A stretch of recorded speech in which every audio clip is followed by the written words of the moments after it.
Bago kayo umupo, Eleanor, maaari mo bang pamunahan ang ating panilaan ngayong araw? In the name of the Father, of the Son, and of the Holy Spirit. Amen.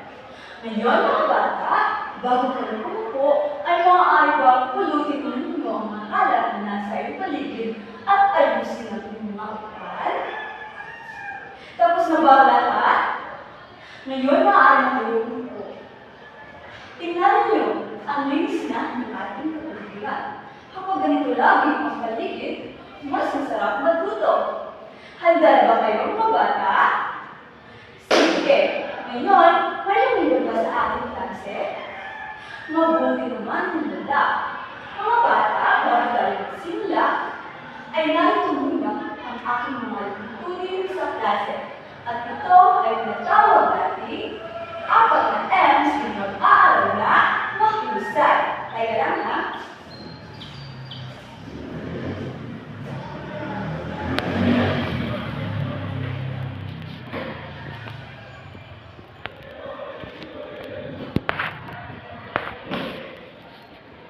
Maaaring bang basahin ang ating mga alimuntulin sa klase?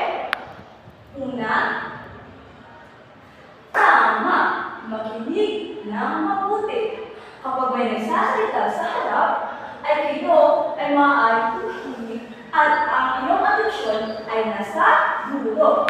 Kapag may nagsasalita sa harap, ano nga ang dapat natin gawin, mga bata? Tama, makinig ng mabuti. Ngayon, narito naman ang ating pangalawang F. Pakibasa ulit. Huwag ilang magtanong kapag may hindi naiintindihan sa klase. Kapag may hindi naiintindihan, ano ang dapat gawin, Cha-Cha? Tama! Magtanong kung hindi naiintindihan. Ngayon, narito naman ang ating pangalawang F. Pakibasa.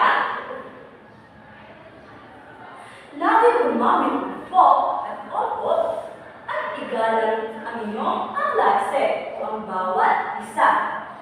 Ano nga ang dapat natin gawin kung paano nga natin may papakita ang paggalang sa ating kapwa? Tama! Ngayon, natin naman ang pang-4 na M. Pakibasa. Kahit na minsan ay ang mga gawain ay mahirap, gawin mo din ang buong makakaya sa bawat tagdang-alit ng mga aktibidad. Kaya mga bata, lagi natin tatandaan ang 4 na S, ang makinig, magtanong, maggalak, at magsikap sapagkat ito ang susi sa isang matagumpay na klase. Ngayon naman mga bata, may papakita ang isang larawan. Ano kaya sa tingin ninyo ang nasa larawan? Jack. Tama, may mga basura. Ano habang tinitira ninyo ang larawan? Ano ang inyong nararamdaman? Estelle.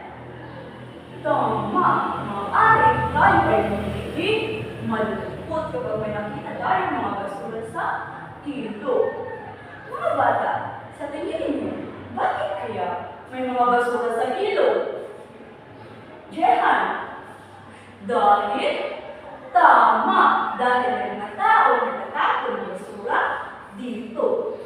Kapag ganito lagi ang nangyayari, ano kaya sa tingin mo, Jeremy, ang magiging epekto nito? Napakahusay, maaari may magkakasakit at mamamatay ang mga isda na nasa ilog. Kaya mga bata, ngayong araw ay pag-uusapan natin ang mga wastong paraan upang tayo ay makatulong sa ating kalikasan. Handa na ba kayo? Sige, ngayon, bago tayo magsimula, ay narito muna ang aking mga layunin sa klase. Narito muna ang aking mga layunin sa klase.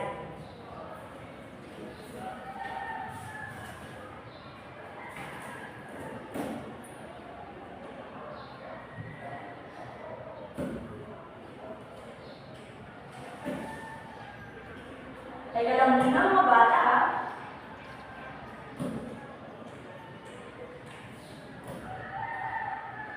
Ngayon, maaari kong basahin ang ating mga layunin ngayong araw. Mga bata, sa pagkatapos ng ating aralin ay inaasahan ko na makakamit natin ang ating mga layunin. Maliwanag ba? Sige! Ngayon, bago tayo magsimula sa ating aralin, ay magkakaroon na tayo ng isang laro. Gusto niyo ba maglaro, mga bata? Sige! At ang laro na ito ay tinatawag natin Magic Box. Isang mahiwagang kahon. Mga bata, may mga larawan dito. Ang gagawin lamang ay bumunot kayo ng mga larawan at tatanungin ang aking sagot. At tandaan na pipili lamang ako ng tatlong representatibo o yung mga gustong voluntaryo upang pumunta dito sa harap. Maliwanag ba? Sige, sino ang nais mag-voluntaryo? Sige, April, sino ba? Peña at? Sige, ikaw, Melrose, maaari na kayong pumunta dito sa harap. Sige, ngayon. Sino ang gustong mauna? Sige, ikaw, April. Buksan natin, ha? Pumili ka na raw. April, sa tingin mo, ano kaya ang iyong napiling larawan? Ito ay mahusay. Ito ay gripo. At kaya naman kaya natin dapat patayin ng gripo kung hindi masayang ang tubig. Napakahusay, April. Dapat natin itong patayin kapag hindi na natin ginagamit upang hindi masayang ang tubig. At dahil dyan, mga bata, bigyan natin si April ng magaling ang husay lab. Mga bata, alam niyo ba kung paano gawin ang magaling ang husay lab? Hindi? Sige, tingnan niyo muna ako at pagkatapos tayo naman sabay-sabay. Sige, isa, dalawa, tatlo, magaling ang husay. Sabay, isa, dalawa, tatlo, magaling ang husay. Hindi, Fred, maaari naman po. Ito naman kanya. Hindi ka rin ba? Kanya, ano ba sa tingin mo ang larawan ito? Ito ay, tama ba si Peña, mga bata? Ito ay, tama, ito ay isang ilaw. At kailan kaya natin dapat patayin ang ilaw? Napakahusay naman, Peña. Patayin natin ang ilaw kapag maliwanag na at kapag hindi na ginagamit. Ngayon, bigyan naman natin sa Peña ng magaling ang husay lab. Sabay-sabay, isa, dalawa, tatlo, magaling ang husay. Ngayon naman, ikaw naman, Melrose. Pumili ka ng larawan.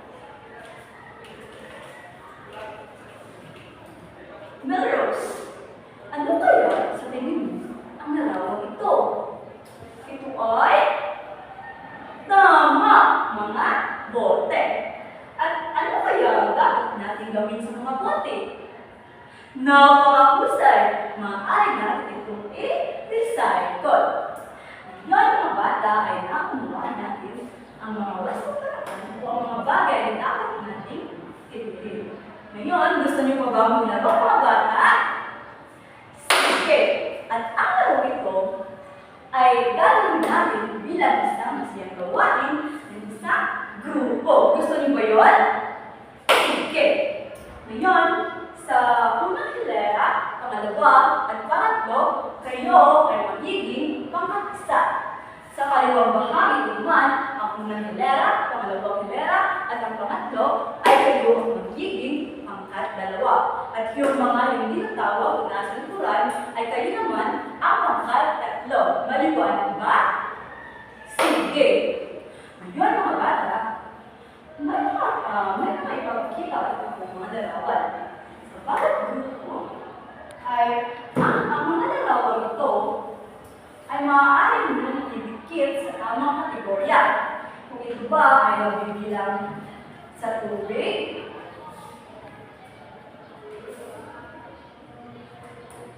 sa kuryente, ay kailangan.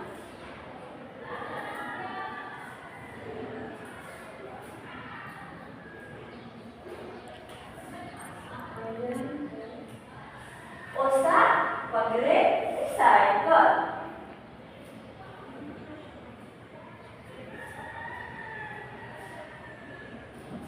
Ngayon, mga bata, maaari ba kayong bumuo ng isang maliit na bilog upang mas madali niyo mapag-usapan ang inyong mga sagot? Tapos na ba nakabuo na ba ng Sige, ngayon, ito ang larawan ng pangkat-isa. Pangkat-dalawa,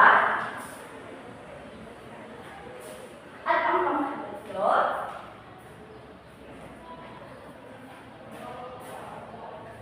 Ngayon, maaari na kayong magsimula.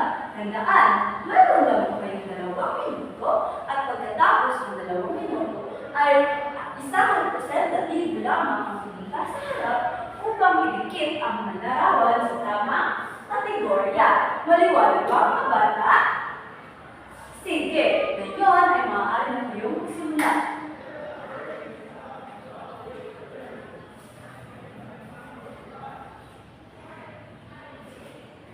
Tapos na ba ang lahat? Sige, ngayon, sino ang representatibo ng pangkat-isa? Sige, ikaw ang Freya, maaari bang pumunta dito sa harap upang idikit ang iyong larawan?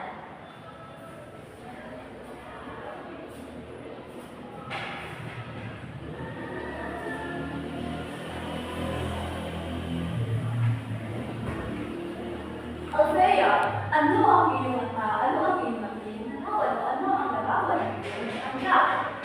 Ito ay isa? Tama! Ito ay isa gripo. At isa ang gripo ay nabibilang sa napakagaling naman ang pangkat-isa. Ang gripo ay nabibilang sa tubig. Kaya ngayon, bigyan naman natin ang pangkat-isa ng magaling ang husay. Sabay-sabay, isa, dalawa, tatlo, hindi ko galing ang husay. Ngayon, sino naman ang representatibo ng pangkat-dalawa? Sige, ikaw, Eliza, maaari bang pumunta dito sa harap upang idikit ang iyong larawan?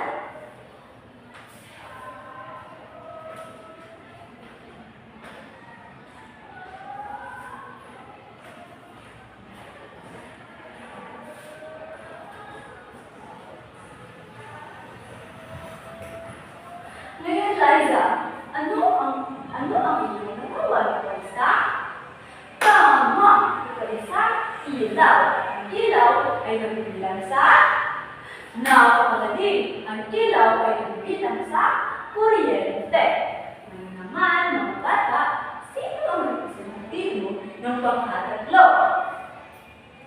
Sige, ikaw, Shane, maaari bang pumunta dito sa harap upang idikit ang iyong larawan?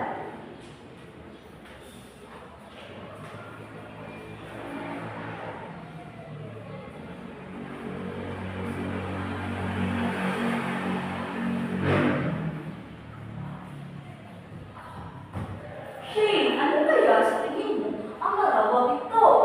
Ito ay tama, mga bote. At ang mga bote ay nabibilang sa napakagaling. Ito ay nabibilang sa pagre-recycle. At dahil dyan, bigyan natin ang pangkat-tatlo ng magaling ang husay. Sabay-sabay, isa, dalawa, tatlo. Magaling ang husay.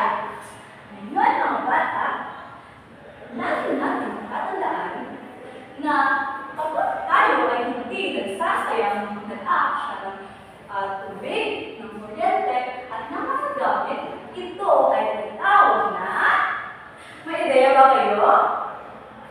Ito ay tinatawag na pagtitipid. Ngayon naman, mga bata, ay babalikan natin kung kayo ba ay natutunan sa ating aralin.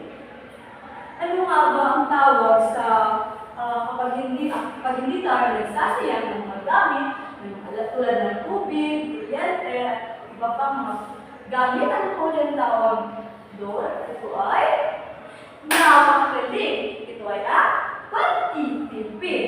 At bakit kaya natin kailangan magtipid? Diyan dahil napakagaling upang hindi sayang ang mga gamit. Mga bata,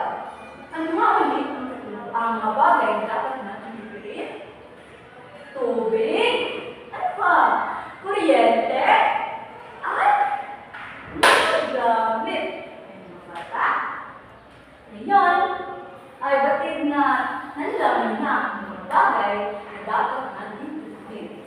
Ngayon ay magkakaroon na tayo ng isang aktibidad. Gusto niyo po ba magkaroon? Sige! Sa parehong grupo lamang ay maaari mo kayong bumulit ng mga bilog. Sa parehong grupo lamang ay magbibigay ako ng mga sobre. Mga sobre. At sa loob ng sobre ay makikita ng dito mamaya, kapag nanggapin na, makikita dito ang mga pinirapasong larawan.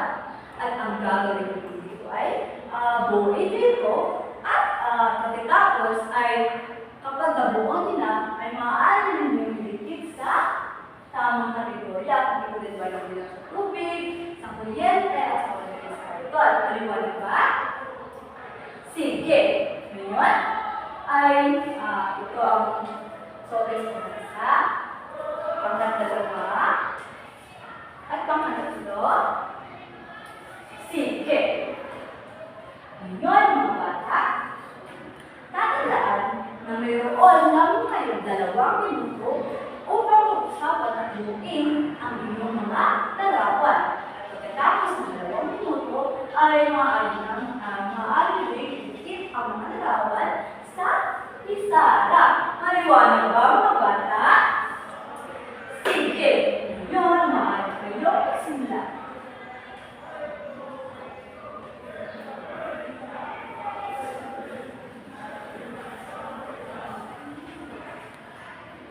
Tapos na ba ang lahat? Sige. Yun, sino ang representatibo ng pangkat-isa? Sige, ikaw mga ika. Maaari ka bang pumunta dito sa harap upang ilikit kung manayin ng pagkakawan? Sige. Yun. Bago mo ilikit, ano ang inyong napipiling larawan dito ay isa? May tao? Tama. May tao nagpapatay na ilaw.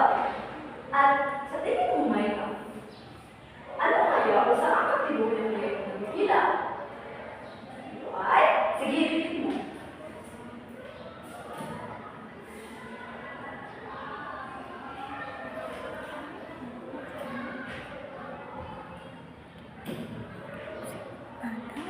Tama ba si Micah, mga bata? Pangkat-isa, tama ba ang iyong pagbubo? Napakalitig. Ito ay bilang sa kuryente. Sapagkat may taong nagpapatay na ilaw. Ngayon, at dahil dyan, bigyan natin si Micah ng magaling ang husay lang. Sabay-sabay, isa, dalawa, magaling ang husay. Ngayon, bata, sino ang representatibo ng pangkat-2? Sige, ikaw may maaari ko pumunta sa harap upang ilikit ang iyong larawan. May bago ilikit, ano kaya ang nasa larawan? Ay, tama, may taong nagsasara gripo. At saan kategorya kaya ito ng bilang? Sige, dito.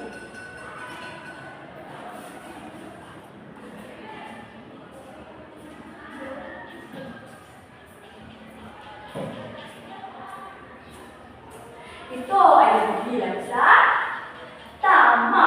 Ito ay nagbilang sa tubig. Sapagkat may taong nagsasara ng gripo. Ngayon, dahil dyan, si Megan ng magaling ang husay lang. Sabay-sabay, isa, dalawa, magaling ang husay. At ngayon, sino naman ang representatibo ng mga tatlo? Anyone? Sige ko, Shane. Mahal ka bang pumunta dito sa harap upang ilikit ang iyong larawan?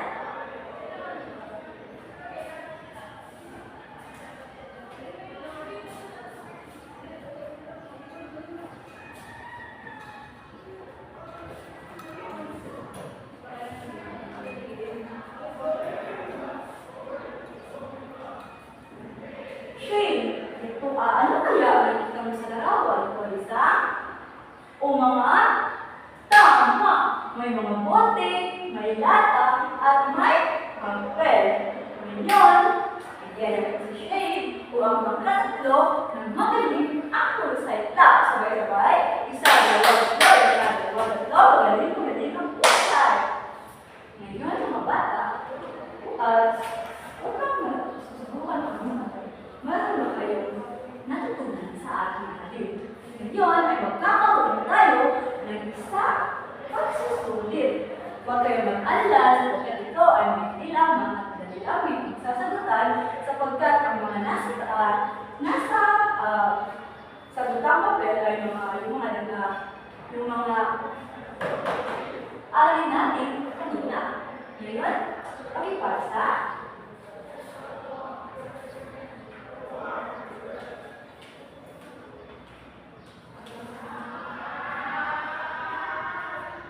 Mga bata, sa loob ng sagutang papel ay mayroon lamang 5 mga katanungan. At ang gagawin ninyo ay bibilugan lamang ang mga sagot. Maliwanag ba? Mayroon lamang kayong 5 minuto upang sagutan ang mga katanungan. Ngayon, maaari na kayong magsimula.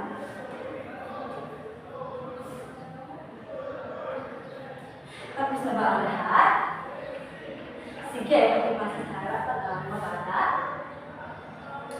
Ngayon, bago tayo matapos, ay magkakaroon na tayo ng isang takdang alahit.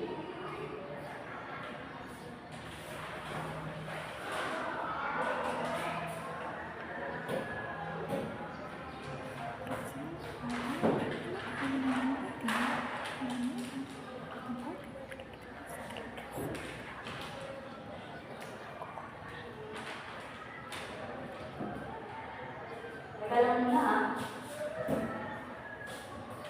maghintay, mga bata. Pakibasa ng iyong takdang alahit, mga bata.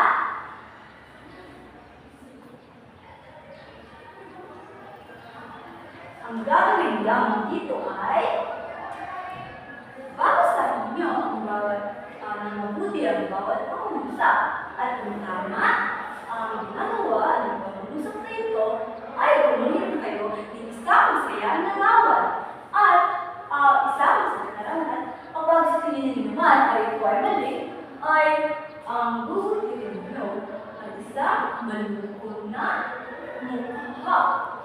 Ayan, mga bata, maaari bang sulatin mo na ito sa iyong kwaderno? Maaari mo isulat ito sa iyong kwaderno?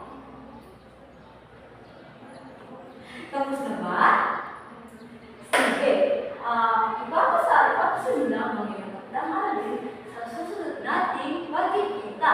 Paliwanag ba mga bata? Ngayon, bago tayo magtapos, ay babalikan na natin ang ating mga layunin sa klase kapag kung ito ba ay nakakamit natin ngayong araw. Pakibasa ulit. Nakakamit ba? Ay nakakamit ba natin ito? Nakikilala niyo ba ang mga bagay? Ano nga ulit yun? Tubig, kuryente, at mga gamit. Mahusay mga bata. Ngayon, pakibasa. May interes ba kayo? Mabuti naman kung gano'n. Nakakamit ba natin? Mabuti naman kung gano'n. At ang pangatlo, pakibasa. Nakakamit ba natin mga bata? Mabuti naman kung gano'n. Ngayon mga bata, bago tayo magtapos, Eleanor, maaaring bang kung natin ang dami? In the name of the Father, of the Son, of the Holy Spirit. Amen.